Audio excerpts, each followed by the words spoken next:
This is the 21st time we have gathered in Savannah, Georgia for the Southeast Fruit and Vegetable Growers Conference.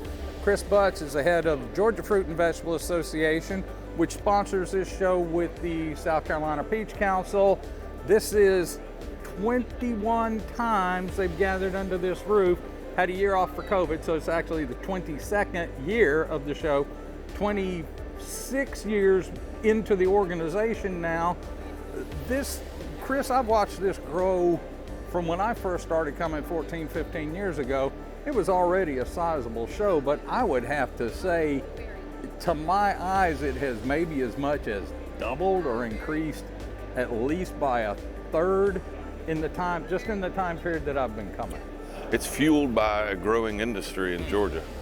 We're bringing over $1 billion in farm gate worth of production just out of the state of Georgia every year. More growers, they need to learn to be more efficient. They need to learn about better yields, and it's evidenced by the fact that we have a record number of them here this week. How many made it this time? I know it's usually, before the pandemic, you were hitting 3,000. Then we had some different numbers. Where are you this year? We're at 3,200 as of this afternoon. Is that a new high water mark? It's got to be close. It's close. There was one pre-pandemic year where we did a little bit more, but in the new normal, we're going to call it a record. And I have to say, you say the new normal, and I have to say, this is the first show I've been to since all that started that just feels normal. It does, and it's good to be back with our friends. Isn't it? We're so worried about input costs and things that are out of our control. We can come here and we can communicate with each other and we can commune. Now we're back to dealing with the troubles of farming, not the troubles of COVID. Exactly. And we know this is a conference. This is not a marketing conference. This is not where people come to sell to each other. It's not marketers and growers meeting together. This is where the growers themselves are coming to learn what's new in their field, how to do what they do better.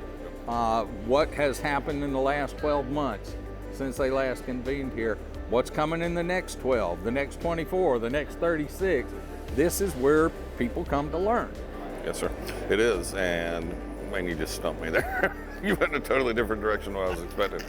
This is where folks come to learn, and we've got experts from across the country, and that's from research companies, land-grant universities, but you can also learn from each other. And the beauty of it is, you can take this back to the farm tomorrow and put it into practice for your spring crop. Right.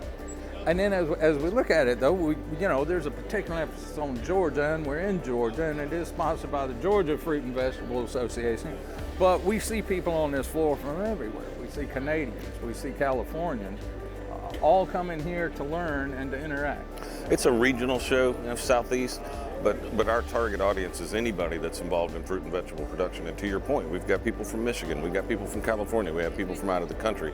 And it's an unparalleled opportunity to bring all those folks together under one roof. You can learn everything you need to learn about what's happened in the last year in production. For the last 14, 15 years, I've come here every January to find out what I'm going to be covering in the next 12 months. What are the issues? What are the trends?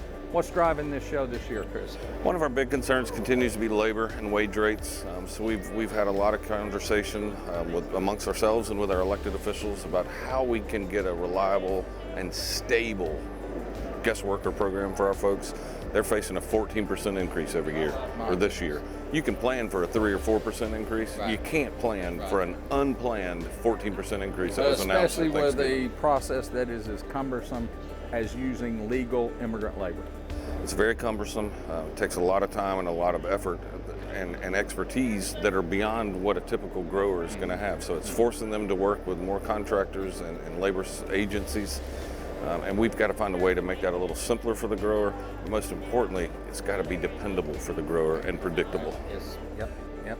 So that's always the big story. We're fortunate here in the Southeast we don't have some of the concerns they do elsewhere, water pressures, but we have to be concerned, we have to be aware, we have to be environmental stewards, These are all the kind of things that are going on in these classrooms all around us here around this trade show floor. Yep, it is, and even when you look at fertilizers or pesticides, we're learning how to be more efficient with those and use fewer of those and take care of the environment. And any grower will tell you, he's got to care for that environment because that's the one thing he's got that he can go back to year after year. He's not going to do anything that's going to harm that land. He's looking to see how he can grow the crop most efficiently and be environmentally friendly. And people don't understand, the companies that make that stuff don't give it away either. It ain't free, so and it ain't even cheap. The less of it you have to use, the better your bottom line is going to be. Those are the things that we know. Those are the things that the people in this room know. That's the little things that a lot of you at home know.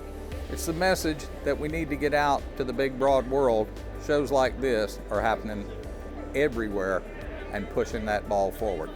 In Savannah, Georgia, I'm Chip Carter from Where the Food Comes From, reporting for RFD-TV.